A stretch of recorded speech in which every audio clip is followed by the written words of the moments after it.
It all kicks off with a frantic dash through the hospital corridors straight for the Inside, a patient is in critical condition. The nurses notice his heartbeat and breathing have stopped. Just then, our protagonist jumps into action, starting chest compressions to try and bring the guy back. Thankfully, the medical team's efforts pay off and the monitor shows the patient's heart is beating again. With the situation under control, 2 nurses breathe a sigh of relief, thanking Dr. Yi Chiu for saving the day once more. One of them takes a chance to gossip about another doctor, calling him a total jerk, but our guy overhears them and chimes in, saying it's no big deal. His job is to save lives, even if it means running a little behind. He then lets the nurses know the patient is stable and that they can call him if they need anything at all. As the doctor walks away, the ladies sigh, commenting on how nice it would be to have a husband just like him. And with that, our guy finally heads to his apartment to get some rest after another long day at work. When he gets in, he glances at the clock and realizes he's super late, figuring his girlfriend, Lily, must be worried. The protagonist reflects that he's been working way too much and decides to take the weekend off to make it up to her. As he gets closer to the bathroom, he hears his girlfriend's voice saying, "She missed someone." Our guy cracks the door open just a tiny bit to peek inside, but what he sees is anything but good. If with a look of pure shock, he wonders how this could even be possible, realizing he's been getting played this whole time. Standing frozen in front of the bathroom, he watches the scene unfold through the steam. Heartbroken and filled with rage, our MC's fist clenches tightly. In his mind, our guy wonders who that other man could be, but then he thinks, what's the point? It's better to leave them with a shred of dignity. Inside, the girl rushes her lover, telling him to hurry up and leave before Yi Chu gets home. The man then asks if she doesn't find the whole risky situation a bit more thrilling. Hearing the guy's voice, our protagonist realizes he knows him from somewhere. His girlfriend then asks if her lover has talked to his dad about her promotion. He confirms hell help, and our guy finally recognizes the voice of Guo Xiaokong. In that moment, he understands that Lily traded him for this dude, all for a promotion. The young man keeps listening and figures out they're talking about his job. Gu brags that our protagonist doesn't stand a chance because his dad calls all the shots there. The rival even mocks our MC, calling him a loser for not taking things further with her. He keeps provoking her, asking if she feels even a little bit sorry for her boyfriend. With contempt, she replies that he's just a bastard and that she couldn't care less about him. Hearing that our protagonist is completely floored, the word bastard hits him right where it hurts. After all, his own mother was kicked out of her family for that very reason, and it's a weight he's carried his whole life. In the bathroom, the curious rival asks why, and the girl reveals that our MC doesn't even know who his own father island. The lover then scoffs at the situation and makes a tasteless joke about our protagonist's mother. But that was the last straw. Our guy storms at the bathroom and lands a solid punch right in his rival's face. Startled by the intrusion, the rival asks who at island, but our MC doesn't say a word, just glares at the two of them with a look of pure fury. The lover finally recognizes him, and the ex-girlfriend panics, realizing he's found out everything. Heartbroken, the protagonist says he never imagined Zhang Lili was this kind of person. The girl covers herself with a towel and retorts that she must have been blind to, and have fallen for a loser like him. She goes on complaining that in over 2 years of dating, all she ever got was an old bracelet. She rips off the bracelet and says from now on, they'll go their separate ways. Our guy has a flashback to when she used to be happy, and wonders how she could have changed so much. He then looks down at the bracelet she threw on the floor, reflecting on the end of their relationship. The rival taunts him, asking if he wants to stick around and watch the show. With that, our MC's patience runs out, and he decks the rival with another punch. The lover complains about being hit again, and we see the punch knocked one of his teeth out. But the guy refuses to back down, yelling that he's not afraid of him as the girl watches it all go down. The rival lunges forward and lands a punch that sends our MC crashing to the floor. Without a shred of pity, the aggressor stumps hard on the hand of our guy, who is down and defenseless. With a cruel smirk, the aggressor grinds his foot into our MC's hand and says he doesn't know what's good for him. After that, the rival tells the girl it's time to go, leaving him on the floor like a total loser. As he lies on the ground with his injured hand, a mysterious voice suddenly comes from the bracelet. The voice introduces itself as an ancestor of the Yi family, revealing that he left his consciousness within the jewelry. The spirit lame at seeing his descendants in such despair and decides to teach the young man everything he knows. But he warns that if our guy doesn't follow his lessons, his end will be a tragic and lonely one. Suddenly, a golden energy dragon shoots out of the object and slams right into our protagonist's chest. He feels an immense pain and is completely stunned by the vision. As soon as the vision ends, the young man finds himself back in the bathroom, with no clue what just happened. Angry, he remembers the betrayal, and curses the despicable couple for everything they did. Just then, the young man gets up and notices a strange blue aura coming from his hands. He looks at his hand, which was injured before, and wonders what on earth is going on. Still confused, our MC starts to wonder if that dream he had was real or just a hallucination. Then, a flood of knowledge about ancient talismans and charms rushes into the protagonist's mind. He learns about various types of spells, including talismans for good luck, bad luck, and even movement. The knowledge keeps coming, and he learns about 108 types of spells, including exorcism and celestial vision. Completely shocked by all of this, the protagonist wonders what the heck is happening. Looking at his hands, the protagonist is stunned by the blue energy radiating from them. Suddenly, his cell phone starts ringing, and the caller ID shows the name Miss Bai Bing. Still on the floor, he answers the call and asks if Director Bai wanted to speak with him. On the other end of the line, a woman who sounds furious orders the young man to meet her at the hospital first thing in the morning. Without questioning it, our guy simply agrees to the order and hangs up. He then reflects on what could have happened, since the director had never been that angry with anyone before. The next morning, the protagonist heads to the hospital to meet his boss, as planned. As soon as he enters the hallway, a few people are surprised to see an elegant woman walk by. Other patients recognize her, commenting that she's the famous Professor Bei who operated on their family members. This is Bai Bing, the youngest chief surgeon in Jiangzhou, with an impressive and mysterious resume. Meanwhile, our MC walks through the halls, and some doctors stare him down with contempt. The other doctors whisper among themselves, wondering how he still has the nerve to show his face around there. Ignoring all the nasty comments, the young man finally arrives at the director's office door. He takes a deep breath, looking pretty nervous about what's about to happen. Mustering his courage, the young man knocks on the door and announces himself to Director Bei. A voice tells him to come in, and our guy stands frozen in front of the director's desk. With a serious look, the woman asks if our MC knows why she called him in. Visibly nervous, the young man replies that he has no idea what's going on. But the director gives him a cold stare and says she always held him in high regard. The woman gets angry and throws a stack of papers at him,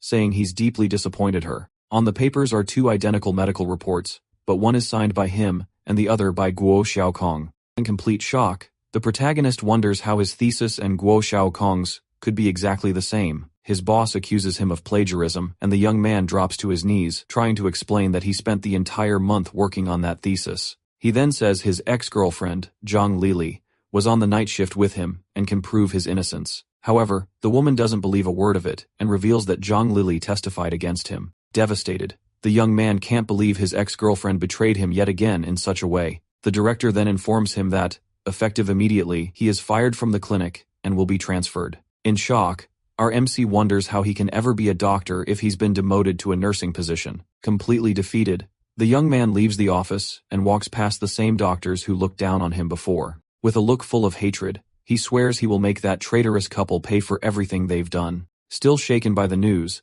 the protagonist waits for the elevator to leave the floor. Just then, the metal doors begin to slowly open right in front of him. To his surprise, inside are none other than his ex-girlfriend and her lover wrapped in an embrace. With his blood boiling, our MC thinks that you really do run into your enemies in the worst possible places. The rival taunts him, saying what a coincidence it is to run into him, and our guy curses his bad luck. The antagonist says he's lucky Bai Bing is looking out for him. Our protagonist is confused, not understanding why he would bring up director before anyone else. Then the traitor feigns surprise and asks if the two of them aren't involved somehow. To provoke him, the guy asks an inappropriate question about the director, and our MC gets ticked off. At that, the ex-girlfriend chimes in that she got rid of the best intern so he could shine. The villain continues to mock him, saying he can do whatever he wants to our MC at the hospital. The young man then realizes the director is actually trying to help him and that he can't leave the hospital. The lover asks why she ever dated such trash, and the girl says it's because she didn't know him back then. She's grin.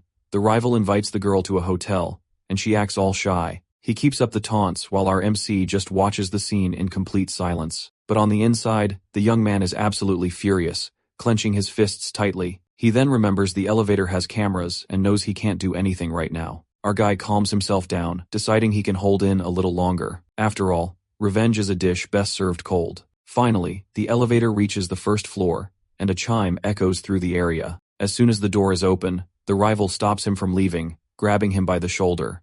With a look of contempt, our MC asks what else he could possibly want from him. The antagonist just laughs and says he's not going to make things easy for the guy at the hospital. At that moment, the traitor starts shouting to get everyone's attention in the lobby. He then spins a made-up story about plagiarism and assault to ruin our MC's reputation. With that, the people around them start whispering and judging the young man without knowing the truth. Even the other employees are shocked, saying how scary it is to have a colleague like that. Our MC grinds his teeth in anger but continues to hold back to avoid making things worse. But the villain isn't done yet, and asks for everyone's attention for one more thing. The antagonist then reveals that the young man was raised by a single mother, humiliating him in front of everyone. This final insult seems to have hit a nerve, and our guy's anger flares. The people around them are shocked by the revelation about the protagonist's family. A few guys start mocking him, questioning how someone like that could ever become a doctor. Unable to take any more humiliation, RMC starts running, trying to get away from all the stares. He then realizes that if he leaves like this,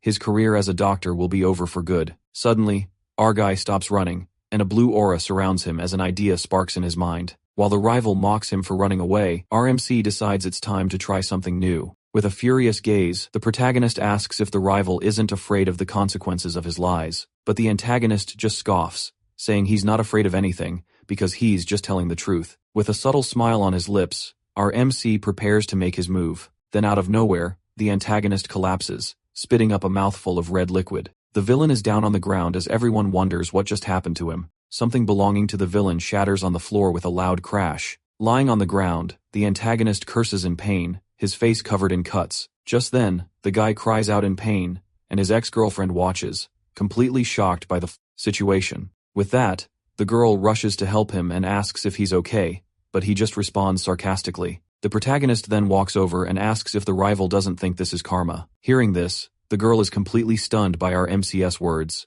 Turning to the young man, the girl accuses him of planning the whole thing, and he simply asks if she has any proof. The traitor then asks the girl to help him get to the emergency room, and she agrees. As she helps him, the ex-girlfriend tells the guy to hang in there because she's going to help him. A nurse passing by trips and screams, the tray she was carrying goes flying, and vials of medicine shatter in mid-air. The liquid splashes directly onto the rival's wounds, and he screams in pain from the sting. The ex-girlfriend is shocked by what's happening. The nurse apologizes profusely while the girl scolds her for not paying attention. The girl yells for other nurses to bring a wheelchair to move the injured man. The girl gets the rival into the wheelchair and says she'll take him to the but when they try to get into the elevator, it gets stuck. With that, the antagonist screams in pain as the elevator door crushes his body. The ex-girlfriend tries to pull him out, but he complains that she's hurting him. Just then, security guards arrive and try to pry the door open while the villain screams. Suddenly, the hospital lights go out, plunging everything into complete darkness. Trapped in the dark, the traitor panics and starts screaming desperately for help.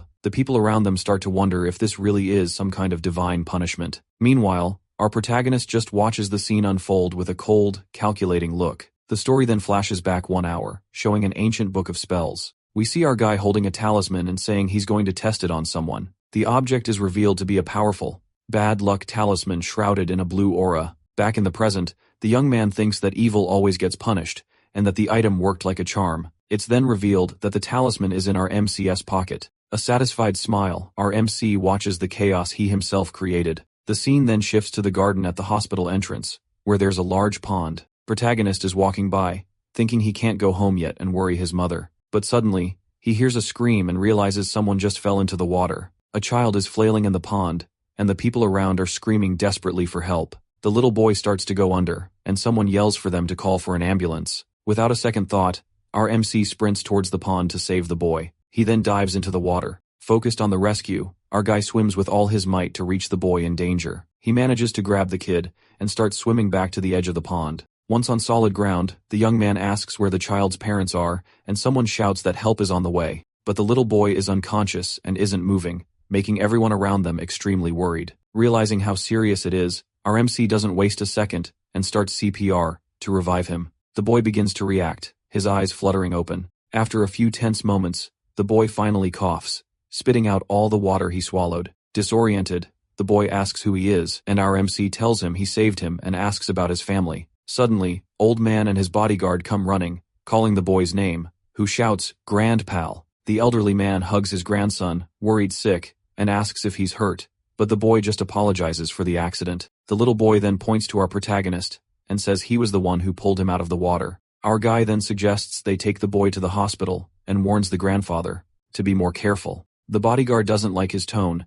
and asks if the young man knows who he's talking to, but the old man scolds him. The gentleman then asks his assistant to take his grandson to the car, as they really need to get to the hospital. Turning to our MC, the old man thanks him and admits he's right, promising to be more careful. Taking a closer look, the young man notices the old man's gold chain, indicating he's someone wealthy. His clothes also look to be high quality, confirming that this elderly man is no ordinary person. With this realization, our MC gets a little nervous as he understands the situation he stumbled into, but the gentleman thanks him again and asks for his name so he can repay him, and the young man introduces himself, saying, "It was nothing." As a token of gratitude, the old man offers him a card with 500,000, but the protagonist refuses it. They stare at each other for a moment, and the old man, changing the subject, our MC asks if the gentleman often feels some kind of discomfort. The old man is surprised by the question and denies it, saying he gets regular check-ups and is perfectly healthy. Our MC then says he senses something different about him, but adds that he could be mistaken, and tells him to pay it no mind.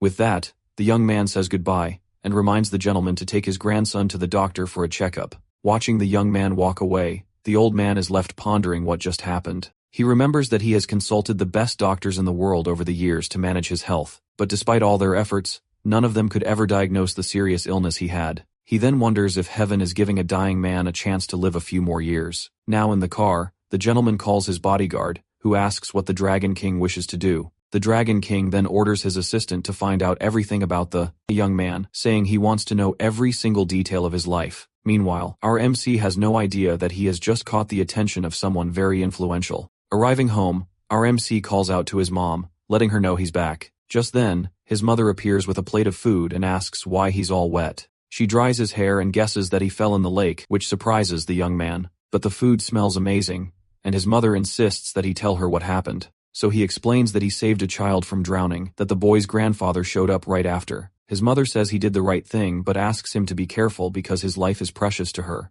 She emphasizes that he is her whole world, and that she doesn't want anything to happen to her son. The young man replies that she's important too, and jokes that Hell gets sick if she keeps feeding him like that. The lady smiles at the joke, and we learn her name is Qian Jinglin, and that she came from a large family. Our MC remembers finding old photos that prove it, but his mother never talks about the past. He thinks that even though they were a wealthy family, they were cast out and never had contact again. Because of this, he carries the image of his mother suffering, as she was forced to leave with him as just a baby. But the protagonist hates the man who abandoned them even more, the one he has never even met. He considers his father an irresponsible man, who doesn't deserve to live for leaving his mother all alone. The young man sighs, remembering that whenever he asked about his father, his mother would just become quiet and sad. He decides to drop it, knowing it would only make his mother sad to bring up those memories. His mother then asks him to call Lily for dinner because she wants to talk to the girl. She says she wants to see her grandkids soon, and this visibly upsets the protagonist. The young man says his goodbyes, claiming he's tired,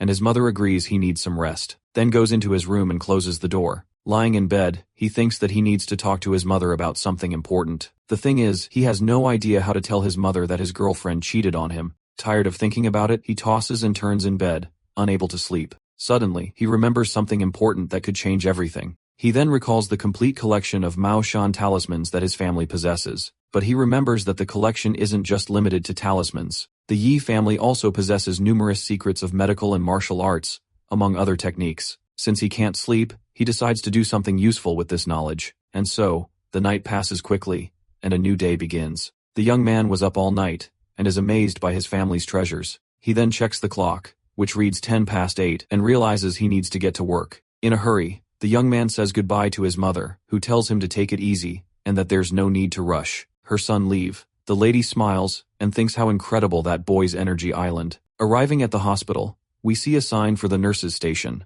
There, our MC finds a few nurses, and one of them looks pretty shaken up. A colleague explains that the patient in room 301 is difficult, and has already sent 4 people away. Just then, the head nurse shows up and assigns our MC to take care of this complicated patient. With little choice, our guy agrees and heads to the woman's room. To his surprise, the patient is a very beautiful woman who invites him in. The protagonist is left speechless and blushing at the beauty of the woman in front of him. She then questions the hospital for sending a male nurse to take care of her. He tries to be professional, shows his badge, and introduces himself as Yi Q. The patient repeats his name and, with a smile, pulls him closer to her on the bed. The woman asks what he thought when he first saw her, and our guy stammers that he found her beautiful. She leans close to his ear and asks which part of her he liked the most. She slowly brings her face closer to our MC's, then her body clearly setting a mood. Our guy gets totally flustered and gently tries to push her away to maintain his composure. The woman laughs and says he's shy and wasn't very honest with his answer. Our MC tries to keep his cool and informs her that he's going to examine her leg, but she teases him, saying she's shy,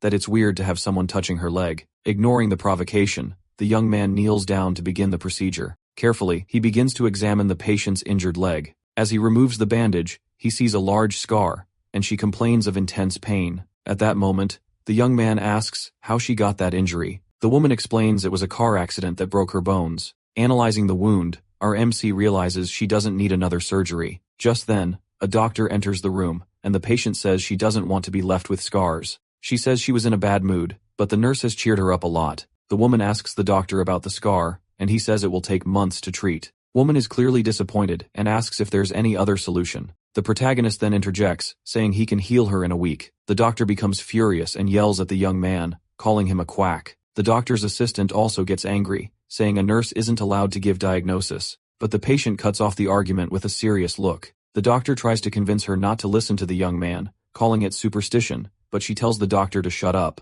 The woman then gets up and challenges him, asking if he can really remove her scars in a month. The protagonist explains it to her, and she's confused by the mention of spells, questioning what he just said. Our guy then explains that they are secret techniques with magical powers, not superstition. She asks if he can really remove her scars, and the young man says it will take about 5 minutes. The doctor and his assistant don't believe him and question why he's just a nurse if he's so powerful. The protagonist gets awkward and explains that he was framed by a guy named Go Shokong. The doctor tells him to stop making excuses, but the patient interrupts him and tells the doctor to be quiet. She complains that hospitals are useless, and since they can't help her, they shouldn't get in the way of someone who can. That the woman hires the young man as her personal nurse and tells him to get started. Our MC thanks her for her trust and says he will begin the procedure immediately. He then makes a hand sign and a golden energy begins to swirl around him. Our guy focuses all this power into his hands, forming a brilliant sphere of light. With a swift motion, he places a paper talisman over her wound. The doctor watches the whole thing with a smirk, saying the protagonist is a good actor. The assistant agrees, suggesting he should try his luck as an actor instead of a nurse. But our MC simply ignores them both, remaining completely focused on his spell. Suddenly, the talisman on her leg begins to glow with a very bright light. The patient is shocked to see that her scar has simply vanished. The doctor stares at her leg in disbelief, unable to process what he's seeing. The woman's skin is flawless, and the doctor wonders how it could be possible. Desperate, the doctor grabs her leg and shouts that it's impossible to recover that quickly. But the patient is furious and kicks him away, calling him a creepy old man. With a cold glare, the woman says that if he has nothing else to do there, he can leave. The doctor gets embarrassed and tries to apologize, saying it wasn't his intention. The woman then asks our MC to teach her some beauty tricks, and he agrees. Outside the hospital, there's quite a crowd. The doctor walks in silence, looking very thoughtful about what just happened. His assistant then asks if the protagonist is really that powerful, and how he did it. Annoyed, the doctor yells at his assistant and tells him to shut his mouth right now. The doctor then tells the young man to go back to the office, because he needs to be alone. Meanwhile, we see the patient's room, now empty and quiet. The patient remains silent for a moment, just staring at the young man with a thoughtful expression. Noticing his gaze, the woman questions him about it, and he asks if there's something on his face. With a smile, she gets very close to him, and RMC stammers that the swelling is normal. She then lets out a soft laugh, amused by the protagonist's shy reaction. Climbing onto the bed, the woman asks another bold question, and our guy says she's being very forward. The woman continues to tease him, asking if he can't control himself because she's too beautiful. With that, the protagonist turns completely red, not knowing how to respond to the girl. She then laughs and says the young man is good at making others happy, and that she'll trust him. The patient then formally introduces herself as Lin Jingji and extends her hand to him. It's a funny face, thinking the nickname, Fairy Lin, suits her much better. Just then, the woman asks what he said, but the young man plays it off, saying it was nothing. But she smiles and says she heard him, and that everyone calls her Fairy Lin behind her back. The protagonist then says calling her a fairy isn't quite accurate, leaving her confused. He explains with a smile that she's actually even more beautiful than a fairy. The woman is charmed and says he's skilled and sweet, so she'll grant him one wish. The Argai thinks for a moment and asks to be her nurse for a month, as he might have to leave. Lin Jingji doesn't understand, saying it's a waste and that she could introduce him to some rich ladies, but the young man explains that his goal isn't money, but to save lives as a real doctor. The woman stares at him in silence, seeming impressed by the protagonist's determination. With a gentle smile, she closes her eyes and says she finally understands what he wants. She says she likes men with dreams, and from now on, he is her exclusive nurse. RMC is surprised but very happy and thanks Miss Lin for the opportunity. He then asks if they need a contract, and she finds the young man very interesting. After the protagonist leaves, the woman is alone in her room and picks up her phone.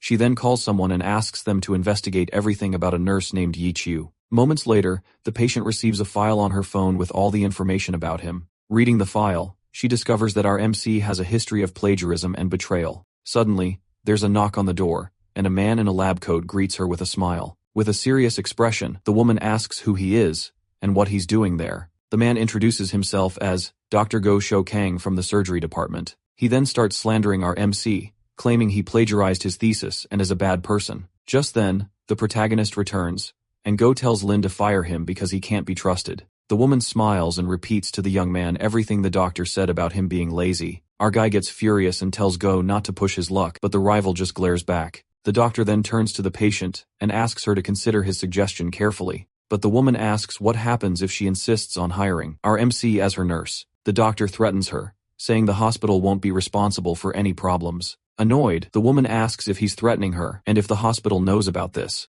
The woman then turns to the protagonist, looking very irritated with the situation. She begins to explain the natural law of the world and how animals adapt to survive. But he asserts that he's not the type to move on and that he'd rather change the world around him. The patient continues, saying that if he's too nice, people will take advantage of him. RMC responds with a serious look, saying he understands perfectly what she means. She then asks how long he's going to let others control and use him. The protagonist glares at the doctor, who gets startled by his sudden stare and asks what he wants. Go becomes furious with our guy's attitude and curses at him, his eyes filled with rage. Without a second thought, our MC lands a punch right in the rival doctor's face. Commotion, the patient's room continues. The doctor holds his face in shock, asking how the young man had the nerve to hit him, but our guy responds with a serious look that he's had enough and won't tolerate it anymore. Angrily, the rival lunges forward, shouting that the protagonist is asking for a tragic end. Suddenly, a firm, calm voice orders them both to stop fighting immediately. It was the patient, scolding them for having the audacity to fight in her room. The doctor then turns to her with a serious look and questions who exactly she island. She reveals she's someone the vice president's son can't afford to provoke and tells him to get out. At that moment, Go gets scared, thinking that maybe he shouldn't have acted that way. Before leaving, he glares at the protagonist and threatens him, saying this isn't over. After the doctor leaves, our MC turns and thanks Miss Lin for her help. The woman then smiles and asks how it felt to fight back, and if it was a good feeling for him. With a grin, the young man confirms it felt great, and the two seem to be amused by the situation. The protagonist then asks if she thinks he's a coward for having put up with everything in silence. But the patient looks at him and says he's not a coward, but rather a very kind person. The woman says she understands his mindset, being new to society and having no connections, but she states with a serious look that she doesn't admire that kind of attitude at all. The protagonist remains silent, looking surprised by the patient's harsh words. She then uses a chess metaphor, saying that, if he's always the nice guy, the predators will take over. And with a smile, the woman tells him not to underestimate her, as she's lived a lot longer than he has. The woman explains that the powerful always fear those who have nothing to lose. She continues, saying that the more status and money people have, the more fear they feel. Furthermore, she reveals that the protagonist isn't completely without someone to support him. The protagonist is confused by the woman's statement, not understanding what she means. She then places a hand on his head and says that from now on, she will be his protector. Our guy touches his ankle while being comforted. With tears in his eyes, our guy thanks Miss Lin for the unexpected support. The patient lets out a little laugh, as if finding the young man's reaction a bit funny. She holds his chin and says a simple thank you isn't enough and teases him. The protagonist turns completely red, speechless from the woman's provocation. Laughing, the woman says it was just a joke and asks him to hand her the contract. With that, the patient signs the contract, and our MC is relieved to have kept his jaw. The woman then asks if the protagonist can heal her leg, and he explains that the process is slow. Seeing her boredom, our MC offers to take her for a walk, and she gets very excited. Just then, the young man appears with a wheelchair, and the woman praises him for being so thoughtful. Suddenly, she hugs him and says she's going to choose him as her boyfriend, leaving our MC in shock. The woman then sits in the wheelchair, all excited, and they finally head out for their walk. Meanwhile, the protagonist's mother shows up, saying her son and his girlfriend must be busy. She then reveals a special lunchbox with a soup she lovingly prepared for them. Suddenly, the woman freezes in shock at seeing something unexpected and calls out Lily's name. She then sees her son's ex with his rival Dr. Go. Our MC's mother then confronts the girl, who reveals she broke up with him over plagiarism. Utterly shocked, the woman can't believe her son would plagiarize someone's work. The doctor then scoffs, saying the young man stole his thesis and even assaulted him at the hospital. Wide eyes, the poor lady processes the accusations of plagiarism and being fired. Desperate, she approaches the doctor and pleads with him, insisting it must all be a misunderstanding. But the rival gets annoyed with her persistence and shoves the woman away forcefully. In that moment, the lunchbox she was holding so lovingly falls and shatters on the ground. The doctor mocks the spilled soup and humiliates the protagonist's mother, telling her to clean it up. Even so, the woman collects herself and continues to beg for forgiveness on her son's behalf. No other choice, the lady falls to her knees, thinking she has to do this for her boy. Kneel on the floor, she begs Doctor Go to give her dear son another chance. With an arrogant smirk, the rival says he's not going to fall for the lady's emotional blackmail. Just then, the protagonist appears and cries out in shock upon seeing his mother in that position. The young man rushes to help her up, telling her to stop humiliating herself. With a look full of hatred, our MC glares at the doctor who humiliated his family. He then lunges forward furiously and grabs the rival's neck with all his strength. Desperate, his mother tries to separate them, saying it was her fault for kneeling. Even while being choked, the rival still taunts RMC, daring him to finish him off. The protagonist responds with a cold glare, asking if he really thinks he doesn't have the guts. He then tightens his grip on the doctor's neck and his mother screams for him to let go. The woman desperately asks if her son can still hear her, or if he's going to ignore her completely. Our guy finally calms down. The rival accuses our guy of trying to finish him off in public. The lady then hurries to apologize, taking all the blame for the commotion. She offers the doctor money to go to the ER and cover any expenses, but the rival is offended and slaps her hand away, yelling if she thinks he's some kind of beggar. The doctor shouts that not even for 1,000,000 yuan would he forgive the young man and that apologizing is useless. Full of hatred, our MC glares at his rival, unable to control himself any longer. In that moment, the protagonist lunges forward and lands a powerful punch right in the doctor's stomach. With that, the rival collapses to the ground in immense pain, not understanding what just happened. But our guy isn't finished yet, and grabs the doctor's collar to lift him up again. He then hoists the rival into the air with ease. RMC's ex-girlfriend watches from a distance, paralyzed by the violent scene. The protagonist's mother is also in shock, her hands over her mouth, unable to believe it. With his eyes glowing red, our MC warns that he will make the doctor pay for what he did. The rival then taunts our guy, saying the place is full of cameras and that he's finished. Desperate, the young man's mother screams his name, begging of him to stop immediately. Meanwhile, the ex-girlfriend calls the security department, asking for help quickly, but the protagonist seems unfazed by the threats, maintaining a cold and determined gaze. He then simply throws the doctor to the ground with impressive force, without hesitation. Mercifully, our guy stomps hard on the rival's hand, who screams in pain from the impact. The protagonist says he put up with the betrayal and the plagiarism, while the other man begs to be let go. Pulling him up by the collar, our MC says he dared to hurt his mother, and that's something he will not forgive. With that, Dr. Gu falls to the ground again, coughing uncontrollably from his injuries. The protagonist then approaches, and, with a serious look, demands that he apologize to his mother. Even on the ground and injured, the rival refuses to apologize to the lady and tells him to keep dreaming. At that moment, the young man's fury explodes, and he warns that the doctor will pay with his life. He lunges forward once more, vowing to fight until his enemy admits his mistake. RMC then lands a devastating blow that makes the rival spit from the sheer pain. But suddenly,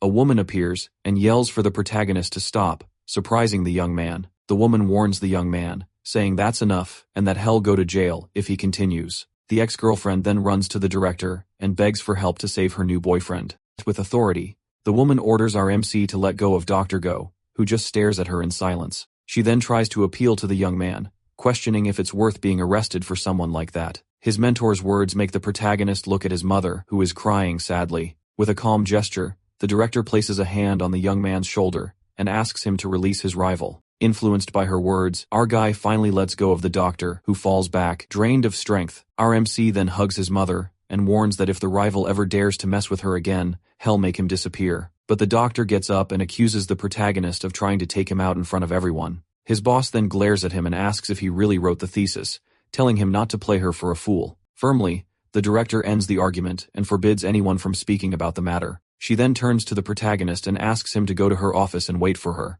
In the mentor's office, she looks at the young man and his mother and says she doesn't know what to say to him. Lady then apologizes to the boss, taking the blame for coming to the hospital to look for him. But our guy warns his mentor that the rival's family is very influential at the hospital. Our guy tells his mentor not to worry, because he's not afraid of the consequences. At that moment, the boss tries to speak, but the young man's mother interrupts, thanking her for everything. The lady then says that these are things her son needs to face on his own, and that the director has already done enough. Suddenly, office door is kicked open violently, as someone shouts the director's name. Everyone in the room turns, startled by the sudden intrusion and the noise. Then, a huge, intimidating man enters, and we find out he's the rival's father and the vice president. Angrily, the man yells that our MC assaulted his son, and that the director didn't even want to call the police. He then approaches the boss and asks if she thinks she owns the hospital. The director defends our MC, saying the rival was also in the wrong, and asks that our guy not be punished. But the vice president doesn't want to hear excuses, and says a violent plagiarist can't be a doctor. Hearing that, the director is left speechless, looking very worried about the protagonist's situation. The man continues his lecture, pointing at our MC and saying he's not even worthy of being called human. Completely losing it, the rival's father yells for security to get the protagonist out of there right now. At that moment, our MC steps in front of the director and tells her to step aside and leave it to him. With a confident smile, our guy asks his boss to trust him because he can handle this all by himself. The director is surprised by his attitude and looks at him, not understanding what he's about to do. Seeing the security guards approaching, our guy challenges them, telling them all to come at him at once. Suddenly, a luxury car pulls up in front of the hospital, and several men get out. The vehicle screeches to a halt in front of the hospital. An elegantly dressed man with polished shoes steps out of the car, clearly someone important. This man is introduced as Zhao Yun, the personal guard of the powerful Dragon King. Right at the entrance, a nurse recognizes him and offers to call the vice director immediately. However, he ignores her as she makes the call to the vice director. Back in the office, we see that all the security guards have been easily defeated by the protagonist. RMC then turns to his mother and says that, unfortunately, he won't be able to stay at the hospital any longer. The young man then approaches his mother and tells her they should go home together. At exact moment, the office door opens, revealing the arrival of someone unexpected. The man who just arrived stares at our MC, who wonders who he could be. The newcomer addresses the protagonist and asks if they can talk for a moment. Our guy explains that unfortunately, he can't, as he's been fired and is taking his mother home. The bodyguard remains silent for a second, seeming to analyze the situation. Soon, questions arise about who this person, with such a sharp gaze island. The vice director finally arrives and apologizes to the compering visitor, blaming the protagonist for the mess. The bodyguard ignores the vice director and coldly asks if his son passed away. Angrily, the rival's father shouts that his son did not pass away, and that it's no big deal. The man in the suit then turns to our MC and says, he's there on the Dragon King's orders. Hearing that, the protagonist is shocked and the rival's father can't believe what he just heard. The vice president realizes that our MC knows the Dragon King and is left stunned. Our MC and the bodyguard now in the car, on their way to meet the mysterious boss. In the vehicle, our guy calls his mother and reassures her, saying he'll be home soon. The doctor then thinks they don't seem like good people and asks what the Dragon King wants. The bodyguard scolds him, telling him to watch his tone when speaking about the king. Bead of sweat trickling down, the protagonist finds the whole thing very mysterious and asks who the Dragon King Island. Annoyed, the man yells at our guy, saying everyone in the city knows his boss. He then explains that his boss's name is Long Qianqiu, the king of Jiangsu's underworld. The protagonist remembers the man from yesterday and realizes he was the so-called Dragon King. The driver confirms he's his personal bodyguard, and our guy is surprised by this. At that moment, the luxury car drives up a road in the middle of a mountain. When they arrive at the mansion, several men in suits bowed the bodyguard and greet him. The man then turns to the doctor and asks our MC to follow him inside. A little nervous, the protagonist agrees and braces himself for what's to come. The two then begin to walk up the stairs toward the meeting place. Outside, they spot an elderly man practicing calligraphy in a beautiful garden. The bodyguard says the boss doesn't like to be disturbed and asks our MC to wait. The protagonist silently watches the underworld boss practicing his calligraphy with intense focus. With a keen eye, our guy analyzes the art being created on the paper. The poem speaks of a hero who, despite being victorious and holding the world in his heart, grew old, and his life was wasted. Suddenly, the protagonist whispers the word pity, catching the older man's attention. At the comment, the underworld boss slams his brush on the paper. Looking irritated, the powerful boss turns to our MC with a terrifying aura and an intimidating glare. Desperate, the bodyguard forces our guy's head down and demands that he apologize. His employee, the older man, asks our MC what he meant by that. Our guy then explains that the poem is about a general who wasn't appreciated in his time. He continues saying that the boss's strong and heavy calligraphy doesn't match the poem. Our guy compares the feeling to that of a brave old general who is now at the end of his life. Seeing the terrifying glare of the boss, the protagonist gets scared, thinking he said too much. But to everyone's surprise, the powerful man bursts into loud laughter. He then compliments our guy, saying he has a good eye for people, which startles him. The boss then gets serious and reveals he called our young man there because he desperately needs his help. With a somber expression, he reveals that his time is running out and asks the doctor to cure him. Our protagonist is stunned by the old dragon's request. The old man says that for 9 years, not a single doctor could diagnose him, but our young man nailed it on the first try. So, our guy gets all nervous, saying he's just an intern and isn't sure he can actually cure him. But the big boss says he trusts him, and if it doesn't work out, it just means his time has come, and he won't hold it against him. Hearing the MC is moved by the trust the old man is placing in him, he closes his eyes for a moment and makes a huge decision. With that, our violent young man agrees to help and starts checking the old man's pulse. However, upon feeling the big boss's pulse, he's taken aback by what he discovers. He notices the man's arm is ice cold, as if frozen, so he asks for the other arm. As soon as he touches the other hand, he feels an intense heat, like it's on fire. The Dragon King then anxiously asks if the boy has figured anything out. With a serious look, the protagonist reveals that he's very ill, and has, at most, 7 days left. At this, the bodyguard flies into a rage, threatening our young man for saying something so absurd about his boss. The Dragon King yells for his employee to shut his mouth, and asks what's causing the illness. Our protagonist then puts his hands together and reveals his final conclusion, stating that he has been poisoned. Our guy asks about the symptoms, and the big boss explains that after a while, he felt energies of ice and fire clashing inside his body. Our boy then explains that it's not a common poison, but a powerful sorcery made from 5 venomous animals, which hides within the blood. The big boss confirms the diagnosis is correct, saying that no hospital could detect the poison when he was examined. Our young man continues describing the symptoms, saying that first came the abdominal pain and a chilling sensation that lasted for 3 long years. He then explains that now the symptoms have reversed, and the big boss's body has become extremely sensitive to heat, as if he were in flames. The boss is shocked and confirms that everything our young man said is perfectly correct. Our protagonist says he's 100% certain, and reveals the poison is the yin-yang goo serpent. At this, the bodyguard gets excited and asks if, now that they know what it is, he can cure his boss. Our protagonist becomes thoughtful for a moment, appearing to analyze the situation carefully. He then recalls a miraculous technique he learned called the opening of the celestial eye.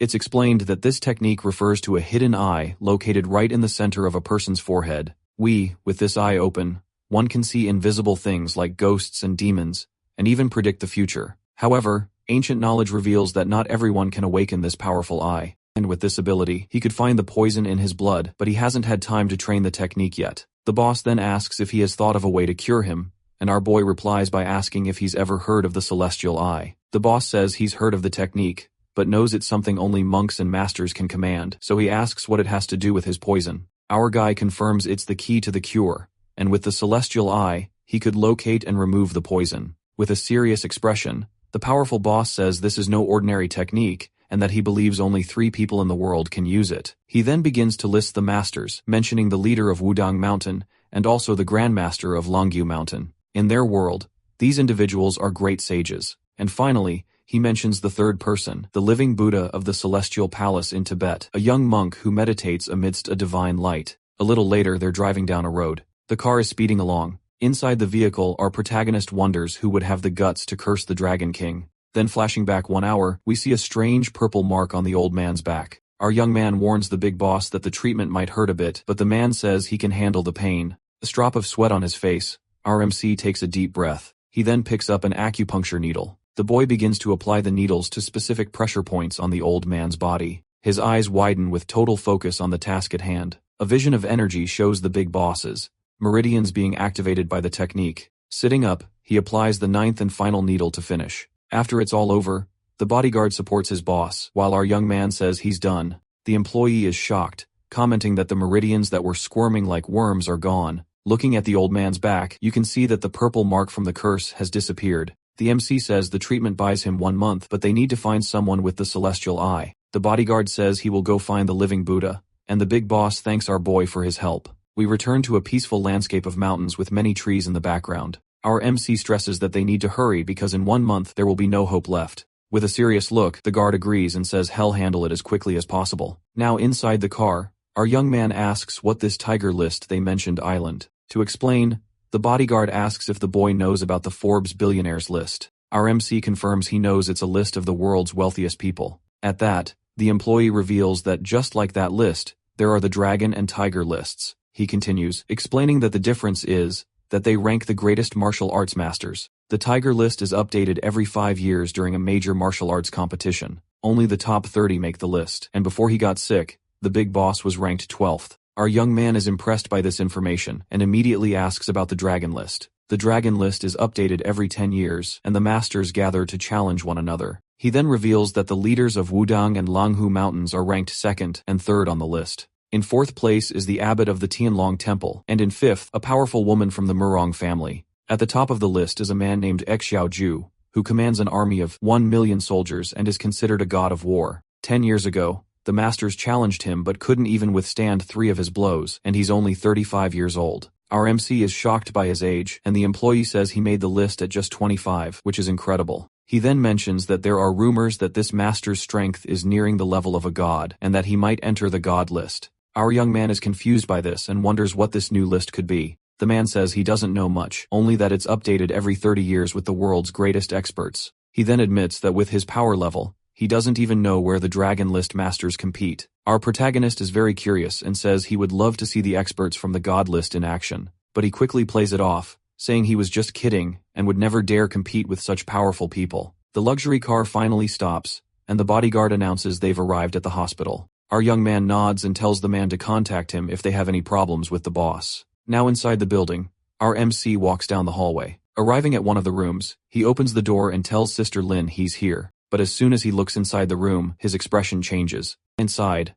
a beautiful woman with purple hair is sitting on the bed, her clothes a bit loose. The woman turns to him and says he's finally here, that she was getting worried. Face turning red, our boy covers his eyes and points out her state of dress. Still not getting it, the purple-haired woman just looks at him, completely confused by the situation. With a cute face, the woman says she forgot to get properly dressed, leaving him speechless. This our protagonist approaches to help her. While fixing her clothes, our MC advises her to ask a nurse for help next time, but the woman places one of her fingers on our young man's lips, telling him to be quiet. She then leans in and says that no nurse is as gentle as our protagonist. The woman then pulls him closer and asks our young man to let her be his girlfriend. Caught off guard by the proposal, our MC turns completely red. With that, the woman pushes him onto the bed and asks why he isn't answering, leaving the young man cornered. She then promises to make him the happiest man in the world, and he thinks he can't refuse. With his face still red, our young man finally agrees to her proposal. But the purple-haired woman starts to hold back a laugh at our boy's reaction.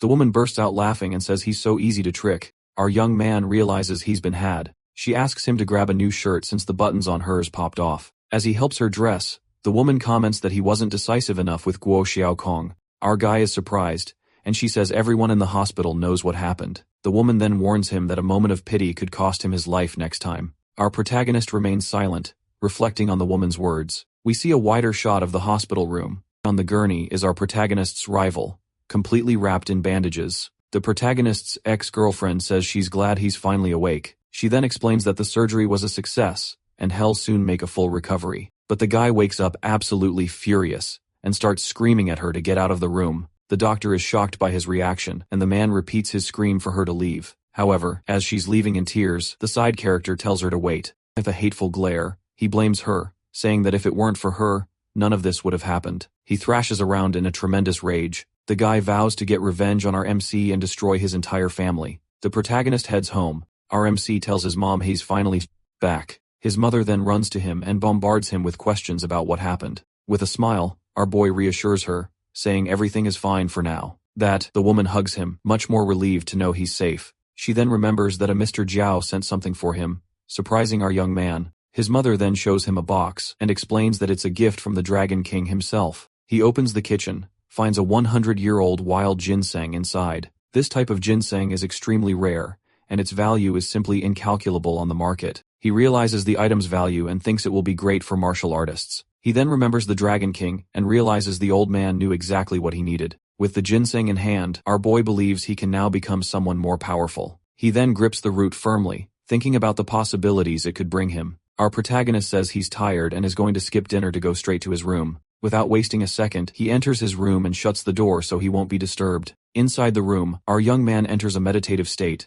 and several books appear around him. These books are actually ancient and very powerful cultivation techniques for anyone. He then picks one of them up and reads about a technique that makes its master invincible. Our boy gets excited because this technique is perfect for someone with no cultivation. Without a second thought, our MC eats a piece of the ginseng to begin the process. He then sits down to meditate, and a book floats above his head, ready to begin. With his eyes closed, he begins to inhale all the innate energy of that place. With the energy flowing, he concentrates on opening his meridians very calmly. Suddenly, our protagonist opens his eyes with a look of surprise on his face. He feels the natural energy in his body, and finds the sensation very refreshing and pleasant. With a smile, our boy decides to absorb and feel this new power with calm and peace. The sun rises after the protagonist trained through the night. Still meditating, it's visibly noticeable in his appearance that he has changed. His physique is clearly different. MC exhales, and shows off his new, stronger form. With a snap of his fingers, a bluish energy manifests around his hand. Our MC then says that with what he's mastered, he'll start with those who bullied him. With a confident look, he vows to make everyone who look down on him admire him. We see a sign that shows the VIP wing. Shortly after, an elevator door opens to reveal our protagonist. As soon as he steps out, a female doctor finds him, looking quite irritated to have finally tracked him down. Our boy asks what she wants, as there's nothing between them anymore. The woman then advises him to go beg for forgiveness from some guy named Shu Kong, making him serious. She threatens him, saying he could even lose his job at the hospital. Ignoring the threat, he asks if that's all, and the woman is furious at his calmness. Our MC figures out she's afraid of getting dumped, tells her to get lost with her boyfriend. The doctor is left completely speechless, and screams in anger as he simply walks away. Our young man then ignores it all, and thinks that he needs to get breakfast to Linji right away. He then heads to the hospital's special care wing to deliver the food. Arriving there, he apologizes for the delay, and offers the breakfast options to the girl. Sitting on the bed, the purple-haired woman asks if our young man isn't going to feed her. She gets closer to him, and reminds him that they have a contract, making our boy feel awkward. With no other choice, our MC picks up a dumpling and brings it to the woman's mouth, asking her to eat slowly. She then opens her mouth to eat, but the food seems to be very hot, due to the steam. At this, the girl complains about the temperature, and our young man gets worried, asking if she's okay. She then leans in and says he should have blown on the food for her, making the boy blush. At that moment, the director appears at the door and coughs to get their attention. Our protagonist is startled and tells the woman that Director Bai has arrived. With a serious expression, the blue-haired director just stands at the doorway. The girl then greets the newcomer, who comments that her injury doesn't look so bad. With a sarcastic smile, the purple-haired woman tells the director to leave if she's seen enough. The young man tries to say goodbye to get out of the situation, but finds himself caught in the middle of major tension. Suddenly, both women shout for him not to leave. Linji then asks what the director wants, and she replies that she came to see our boy. The director then beckons our young man to go with her, and he agrees instantly. The woman on the bed tries to stop him,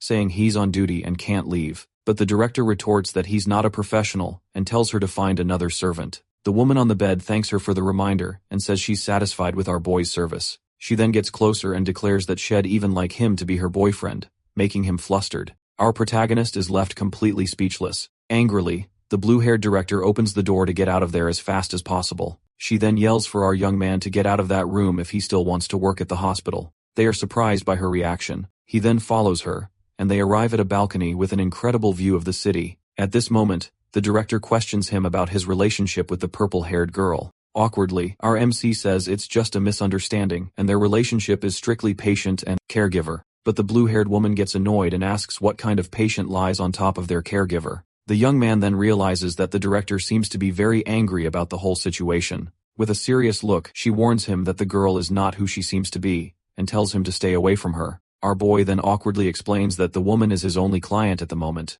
The woman then reveals that this girl took someone's life, and it was her own fiancé. Our protagonist is completely shocked and speechless at this revelation. She continues, saying the case was covered up due to a lack of evidence, and the girl was only kicked out of her family. The director says that behind her beauty lies the venomous heart of a snake that has deceived many men. Confused, our MC asks how the director knows so many details about the girl. With a serious expression, the woman begins to explain her relationship with the mysterious girl, but she changes the subject and promises to help him get his doctor position back if he stays away from the woman. With a smile, our young man agrees and says goodbye to Director Bay, but she stops him and asks him to call her sister from now on. Our boy turns completely red and flustered at the request. At that moment, the cell phone in his back pocket suddenly starts ringing. On the other end of the line, A voice threatens him and tells him to go to an abandoned building. Our MC is completely shocked and breaks into a cold sweat. The scene then cuts to the abandoned building, which appears to be under construction. Inside, a group of thugs with bats is waiting for him. Then we see Master Go, all bandaged up,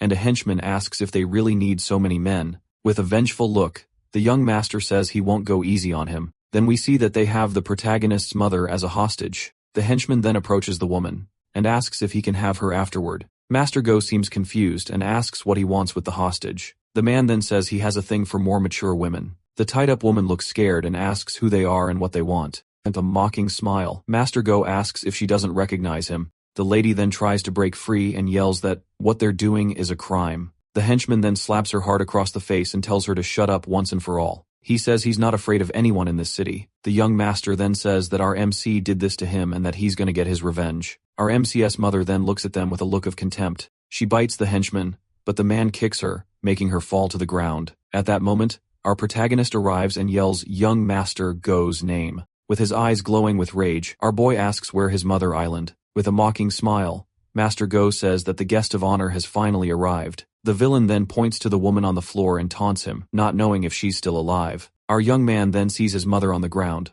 all beaten up, and becomes desperate. With tears in her eyes, the lady begs her son to run because there are too many enemies, but the boy ignores her plea and explodes with rage, yelling that he will finish them all. From his wheelchair, the young master then orders his henchmen to stop him. With a furious look, our protagonist prepares for the fight. Without wasting a second, he lunges toward the first henchman in front of him. In the blink of an eye, our boy is already in front of the man, ready to strike. And with a single blow to the enemy's face, the first one is easily defeated. And with the henchman on the ground, the young master yells angrily for the others to get him already. Surprised by our protagonist's strength, the other thugs get ready to attack. Then, the 3 remaining henchmen charge our boy together with their bats. But with incredible speed, our MC dodges all their attacks with ease. Ignoring the extras, he appears in front of the young master for the final attack. With a devastating punch, our young man lands a direct hit on the villain's face with all his rage. Master Go is stunned by his speed and strength. Our protagonist then stares him down with a cold look.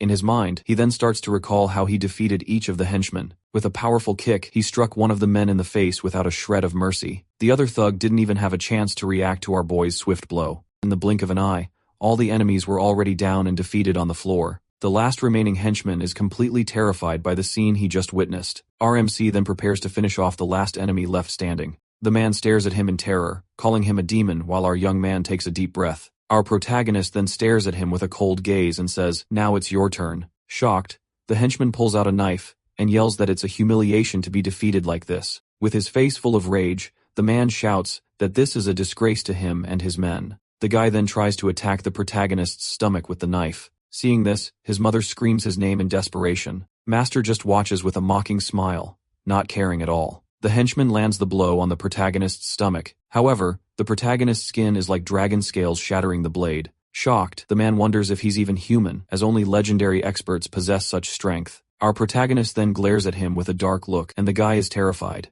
Realizing the huge power difference, the thug decides it's better to run. But before he can move, our young man grabs his shirt, preventing his escape. A strong energy courses through the man's body, breaking his shoulder. Screaming in pain, the henchman falls to his knees, unable to move properly. Completely defeated, the man starts begging for his life. On his face, we see pure desperation as he pleads not to be finished off right there. Our MC then lifts him up and says he should have known this day would come. The henchman then threatens him, saying the Dragon King won't forgive him if he takes him out. Our young man seems to recognize the name and asks if he really knows the Dragon King. The guy confirms he's one of the Dragon King's men and begs for forgiveness, apologizing. Our young man thinks he can't end him if he belongs to the Dragon King, but knows he's dangerous. At that moment, his mother wakes up and begs him not to do anything foolish. Relieved, our protagonist goes to her to help her cover up with his jacket. Our boy then apologizes for getting her involved in this, but the lady says it's okay. Suddenly, footsteps are heard, and 3 men in black suits appear on the scene. The 3 men in black suits approach, and the leader calls out our young man's name. The newcomer then surveys the scene, and our MC recognizes him as Zhao Yun. Desperate, the henchman begs Mr. Zhao for help, saying our young man wants to finish him. With a serious look, Mr. Zhao faces our boy and asks what he did there. The thug then points to our MC and says he defeated all of his men. Surprised by the scene, Mr. Zhou asks if our young man did all that by himself. The guy then confesses that it was young Master Guo who brought them there to teach him a lesson. With an irritated look, Mr. Zhou yells at the henchman and tells him to shut up. He then asks about young Master Gyu. Mr. Zhao then says, "Our young man is a guest of the Dragon King," and asks if the henchman was challenging him. The henchman is in shock to discover our young man's connection and wonders how that's possible. Ignoring the man's desperation, Mr. Jiao just stares at him with a look of contempt. The thug is so terrified by the situation that he ends up wetting himself out of pure fear. Mr. Zhao then turns to our MC and tells him to take his mother to the hospital, as he will take care of everything. With a confident smile, the man guarantees that those guys won't show their faces in front of them anymore. Our boy then agrees to the proposal and decides to leave the matter to him. With that, our protagonist calls his mother and the two leave the scene, leaving Mr. Zhou behind. As soon as they leave, one of the subordinates asks Mr. Zhou what they should do with the thugs. He then responds coldly, telling them to do the usual and make them disappear. They arrive at the hospital's emergency room. Now in the examination room, our young man asks his mother if she's feeling okay, and the lady says yes. Our MC's mother then thanks Dr. Bai for all the help she's given them. The doctor hands her some medicine and tells her to take care, while the lady praises how thoughtful she is. Embarrassed, our protagonist asks his mother to stop that conversation immediately. In his thoughts, the young man worries and hopes the doctor wasn't offended. The doctor then tells the lady not to worry, as our boy will be under her care. With a smile, the lady is very happy and thanks the doctor for all her help. Seeing this, our MC realizes that the doctor also has a very gentle side. He then watches her and thinks that being her man must be the best thing in the world. The doctor then notices him staring and asks what's wrong, while our young man plays it cool. The doctor then informs him that she has already taken care of the paperwork to transfer him back to the department. After the conversation, the lady says her goodbyes and finally leaves the office. Alone, our MC thinks that he won't be a caregiver anymore and needs to let an acquaintance know. Suddenly, he hears a strange noise coming from the hallway and is completely shocked. Arriving there, he sees a man in a suit blocking the entrance to a room, preventing anyone from passing. From inside the room, our young man hears a woman screaming and cursing Lin Jingji's name. The scene then shows a blonde woman giving his acquaintance a hard slap across the face. With a red mark on her face, she seems to feel humiliated. Our protagonist then enters the room, and the aggressor angrily asks who he is to just barge in. The blonde woman is startled by our boy's arrival, and her bodyguards immediately surround him. Our MC then angrily asks who she thinks she is to be hitting other people. One of the henchmen puts a hand on his shoulder and warns him not to stick his news where it doesn't belong. Without a second thought, our young man removes the henchman's hand from his shoulder. With a swift move, he throws the man in the suit to the ground. At this, the other two bodyguards surround him. The man in the suit then tries to punch our MC in the face to get revenge, but our boy blocks the punch with ease and uses a blue energy against the extra. In an instant, all the henchmen are on the ground while the young man complains that his hand hurts. Seeing her men on the floor, the woman gets furious and turns her attention back to the girl on the bed. She then accuses the woman of being responsible for her brother's passing and of seducing other men. The aggressor raises her hand to slap Lin again, who flinches in fear. However, the protagonist blocks the slap. He positions himself in front of her to protect her. The blonde then questions who the girl has gotten involved with this time and warns the young man not to interfere. Our MC's acquaintance tells him not to get involved, as it won't end well for him,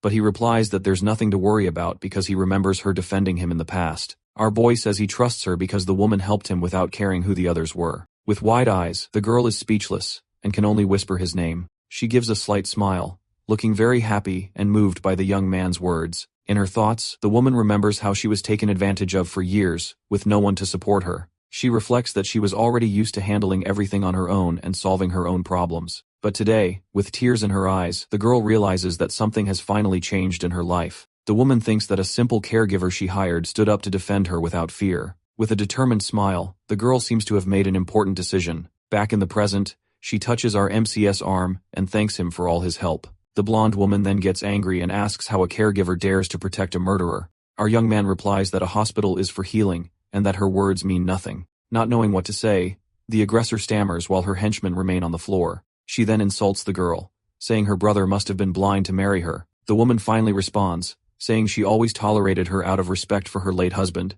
but won't put up with the insults anymore. Furious at the response, the blonde woman threatens her, saying she'll shut her mouth for good. But before the aggressor could do anything, our young man grabs her wrist tightly. Completely surprised, the woman stutters and asks what he thinks he's doing.